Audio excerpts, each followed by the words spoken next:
सक्रिय राष्ट्रों में से है।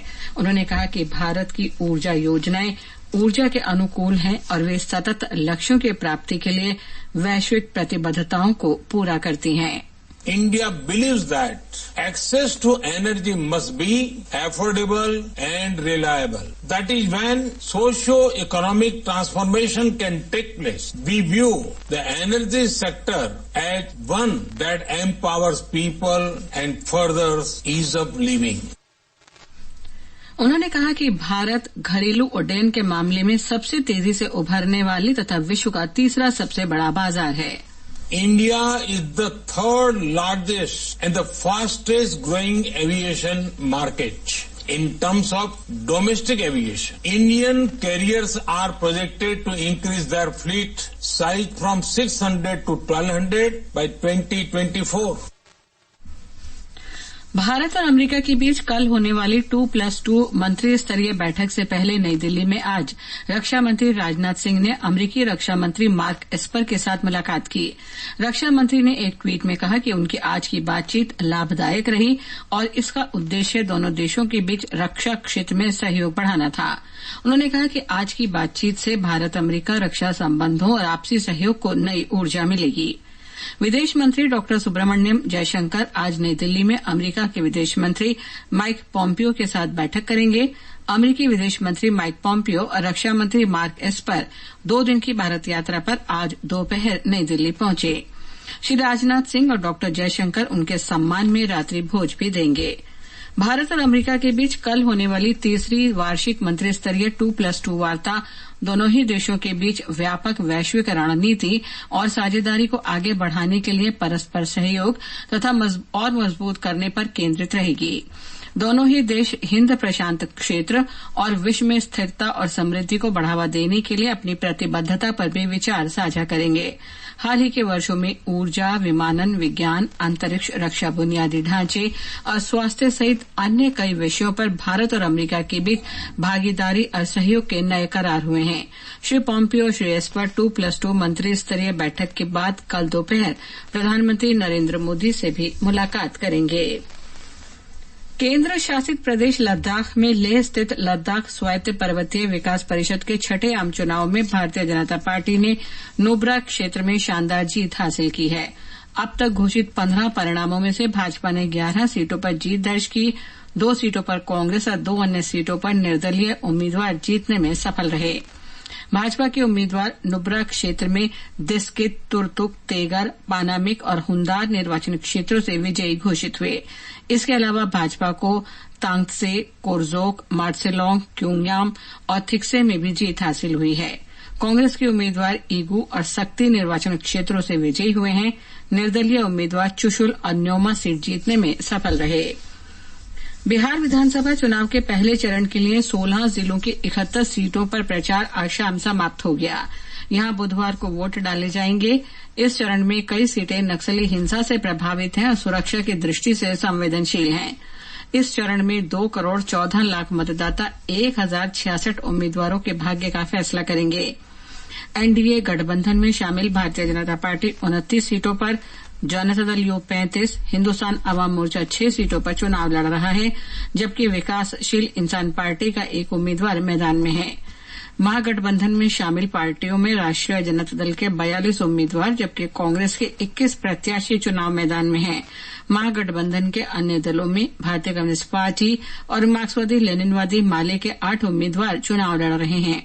लोक जनशक्ति पार्टी ने उन सीटों पर भारतीय जनता पार्टी के उम्मीदवारों का समर्थन करने का फैसला किया है जहां उसके उम्मीदवार चुनाव मैदान में नहीं हैं। ये समाचार आकाशवाणी से प्रसारित किए जा रहे हैं।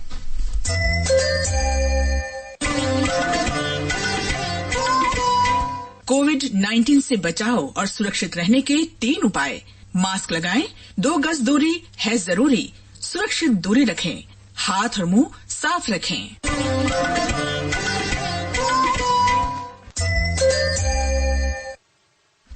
ये आकाशवाणी है। देश ने कोविड-19 से निपटने में महत्वपूर्ण सफलता हासिल की है। कोविड से अब तक 71 लाख से भी अधिक रोगी ठीक हो चुके हैं, जो कुल संक्रमितों का 90% से भी अधिक है। उपचार करा रहे रोगियों की तुलना में स्वस्थ हुए लोगों की संख्या लगभग 11 गुना अधिक है। पिछले 24 घंटों के दौरान करीब 60,000 रोगी ठीक हुए हैं, जबकि नए मामलों की संख्या लगभग 45,000 है। एक रिपोर्ट। देश में इस समय कोविड के करीब 6,53,000 सक्रिय मरीज हैं, जो कुल संक्रमित लोगों का लगभग 8% से अधिक है। स्वास्थ्य मंत्रालय ने कहा है कि सभी के मिले जुले प्रयासों से मृत्यु दर में भी काफी कमी आई है, जो इस समय लगभग 1.5% है। पिछले 24 घंटों के दौरान कोरोना से 480 मौतें हुई हैं। इनमें से 80% मौत 10 राज्यों और केंद्र शासित प्रदेशों से हैं। पिछले 24 घंटों के दौरान देश में 9,39,000 से अधिक कोविड नमूनों की जाँच की गई है। इसे मिलाकर देश में अब तक लगभग 10 करोड़ 35 लाख कोविड नमूनों की जांच हो चुकी है। इस समय देश में कोविड नमूनों की जांच करने वाली 2000 से अधिक प्रयोगशालाएं हैं। दिवाकर, आकाशवाणी समाचार। जाने माने क्रिकेट खिलाड़ी सचिन तेंदुलकर ने कहा है कि आज के समय में अपने जीवन में कुछ बदलाव लाकर हम अपने परिवार की सुरक्षा का ख्याल रखना है। ये समय है कि हम हमारी जिंदगी में कुछ बदलाव भी लाए, सेफ नॉर्मल के तरीकों से। हम सभी को खुद की और अपने परिवार की सुरक्षा के लिए कुछ सरल बातों का ख्याल रखना चाहिए। हमें अपने हाथ साबुन लगाने के बाद 20 सेकंड तक लगातार मलते रहने चाहिए। अगर साबुन और पानी ना हो तो हैंड सैनिटाइजर का इस्तेमाल करें और पूरे हाथ पर तब तक मलते रहे जब तक वो सूख न जाए। मास्क ये बहुत ही जरूरी है। वरिष्ठ चिकित्सा विशेषज्ञ डॉक्टर नरेंद्र सैनी ने सुरक्षा उपायों की अवहेलना के कारण त्योहारों के दौरान गंभीर स्थितियों के बारे में चर्चा की। उन्होंने आकाशवाणी के एक विशेष कार्यक्रम में कोरोना वायरस के संक्रमण से सुरक्षित रहने और सुरक्षा उपायों का पालन करने की सलाह दी। कि आप सोशली कनेक्टेड रहिए, फिजिकल डिस्टेंस मेंटेन करिए। दूसरा, जब वायरल देखेंगे बहुत ज्यादा फैलती है जब ये विंटर आती है, तो ये भी वायरस है, तो विंटर में उसके फैलने की आशंका बढ़ जाती है। दूसरा, जैसे शहरों में पोल्यूशन होता है, पोल्यूशन में स्मॉग हो जाती है, तो इट मीन्स वायरस की कंसेंट्रेशन भी हमारे अराउंड बढ़ जाती है। तो यदि ये हम सोशल डिस्टेंस मेंटेन नहीं करेंगे तो ये जो फेस्टिवल हमारे हैं, जो हमारे को खुशी का संदेश देते हैं, दुर्भाग्यवश कहीं ऐसा ना हो कि हमारे लिए एक चिंता का विषय बन जाए। केंद्रीय अन्वेषण ब्यूरो सीबीआई की विशेष अदालत ने आज 1999 के झारखंड कोयला ब्लॉक आवंटन मामले में पूर्व केंद्रीय मंत्री दिलीप रे को 3 वर्ष के कारावास की सजा सुनाई। विशेष न्यायाधीश भरत पाराशर ने कोयला मंत्रालय के तत्कालीन 2 वरिष्ठ अधिकारियों प्रदीप कुमार बनर्जी और नित्यानंद गौतम और एक निजी कंपनी के निदेशक महेंद्र कुमार अग्रवाल को भी 3 वर्ष के कारावास की सजा सुनाई है। सभी दोषियों पर 10-10 लाख रुपए का जुर्माना भी लगाया गया है। अग्रवाल की कंपनी पर भी 60 लाख रुपए का जुर्माना लगाया गया है। सड़क परिवहन और राजमार्ग मंत्री नितिन गडकरी कल त्रिपुरा में 9 राष्ट्रीय राजमार्ग परियोजनाओं की आधारशिला रखेंगे। इन राजमार्गों की कुल लंबाई 262 किलोमीटर होगी, जिससे तेज और निर्बाध अंतर्राज्यीय और बांग्लादेश के साथ अंतर्राष्ट्रीय यातायात उपलब्ध होगा। इनसे विभिन्न पर्यटन, ऐतिहासिक और धार्मिक स्थानों के लिए बेहतर संपर्क, तेज और सुरक्षित यातायात सुविधा से राज्य में पर्यटन क्षेत्र मजबूत होगा।